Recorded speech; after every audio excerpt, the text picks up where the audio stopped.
Alright guys, so we're back. Now, I've gone ahead and cleaned up the case quite a bit, but the one thing that you'll probably notice in this video over the last is the image quality should be substantially better. I've been recording everything on my iPhone, and I'm going to go ahead and shoot this scene from about 5 feet away so I can show you the color difference and the quality of what's being picked up in the shadows in the darkness of my garage. Right now I only have 2 overhead lights in this very large garage. It's a 2-car garage, and the amount of available light is pretty low, so the iPhone doesn't get nearly the quality that the lens on this new camera does. So what we're looking at here is the case spreader. Now the case spreader has these holes on either side, okay, and those 2 holes coincide with these 2 holes, right? And it's got this threaded jobber guy here in the middle. So what I want to do is use this as my bracket to support into a vise so that I can apply the torque to these cap bolts and break those cap bolts off and start deconstructing this differential. So the fact that I have the case spreader is going to help out a lot. I've measured the distance between these 2 holes, and it's the exact distance of all these other holes. Okay, so I should be able to pull this bolt out, pull this bolt out. I'll have this long arm. I can apply it and torque it down to the case. The problem is this is 1 inch thick, and these bolts, the amount of meat that goes in them and what's left over is not 1 inch thick.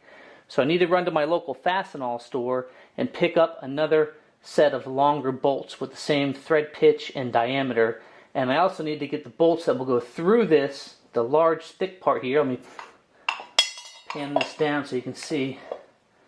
This has threaded, and what happens is you thread the bolt down and it comes down into this valley, and then you apply torque to this spreader arm and it separates the case by a few thousandths and allows you to pull the pinion out. So having this tool is invaluable to finishing this job. Not just for getting the pinion out properly, but also in allowing me to put this in a fixture. Basically, this will be my fixture arm. Put this in a vise downstairs in the storage room and be able to get torque on those bolts and pull them off. So I'll be back. I'm going to run to Fastenal and grab this.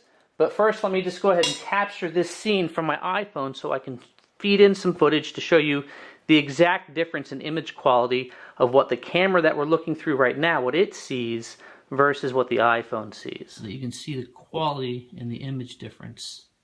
Substantially better than the iPhone. We did manage to get these bolts, which are a 5/16 18, 1 3/4. 1 3/4 is just a hair long. So we're going to go ahead and put this up on the block on top of the case, and I got some washers just to spread that load across the face. Now unfortunately I can only get washers in like a 20 pack, so I have way more washers than I need. Keep in mind that this case has probably more than likely been into. I'm almost positive of that now, looking back at some of the footage from yesterday's cleanup. And if that's the case, I might not need the case spreader as a spreader, but having this as a arm will be very, very, very helpful in getting these cap bolts off. So let's see how we're looking here on our depth. That's looking good. Let's see if we bottom out. Ah, that's good. Good, good, good. Alright, so we're going to go ahead and take the bucket downstairs to the where my bench vise is, and we'll get this chucked up. It's a 6-inch vise. It should be able to hold this weight no problem, and we'll break these bolts loose. Well, there's definitely something you don't see every day. A differential housing right next to a reloading bench. So we need to apply quite a bit of torque to get these off. There's one.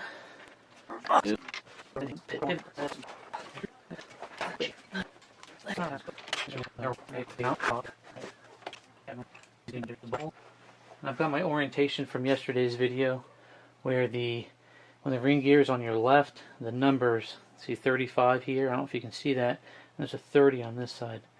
The 3s are facing downward. So Alright, so before I go and put this case spreader together, I'm going to give this one go with the pry method that's fairly old school and tried and true, and that's to wedge the gears with something soft that has a little bit of give, such as a fibrous material. And we're going to go ahead and torque this over. So first I need to pull these cat bolts off again, and I want to stuff in a few rags on the bottom in case it does roll out. I don't want it to hit this crossbar.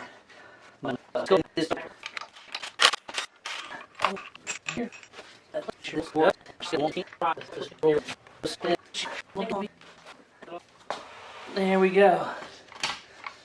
Pretty much pulled out. See, this side's walked out. That side's still in. Alright guys, so I did not need to use the spreader kit. I might have to use it to put it back in. All I did, took a piece of cardboard, took my breaker bar, stuck it through the carrier, and gave it 2 light blows with my 5-pound sledge. And that wasn't very heavy blows at all. And as you can see, popped right up, race popped off. So we're going to go ahead and pull this out as one unit. And I'm going to keep track of the shim pack on each side. In fact, these are the stock shims from the factory. There's our race. There's our other race. These bearings look in decent shape. I don't know where that noise is coming from. Start pulling things out, pulling them apart. Go ahead and flip the case over and pull that carrier off. The pinion, I mean. Turn our attention to this guy, and it should be easy enough with our impact driver. Sure enough, that came right up. Now, I do want to set this on its side. I don't want that pinion falling out, although I'm not going to be reusing it per se. I do want to be careful about driving that out properly. We're not going to be reusing this nut. I put the nut on the end and smack the nut. Just to jar it loose. I'm going to use the regular hammer. There she goes.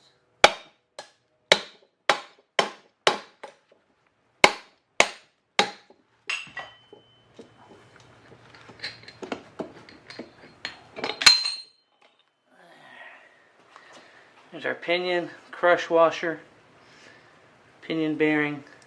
I don't see any oil slinger or preload shims in there. And in fact, that pinion doesn't even look like it's fully seated. Pinion race is looking okay. A lot of wear on these teeth. Let's take a look at our tail end here. Got our oil seal, have to punch that out. There's the oil slinger, okay. That's on the other side of the oil seal. So we'll get this seal out, similar to the other way. We'll just get a screwdriver up underneath the case and the seal, pry it up, should pop right out. So we'll get to this a little bit later. Right now, I've got to get back to work.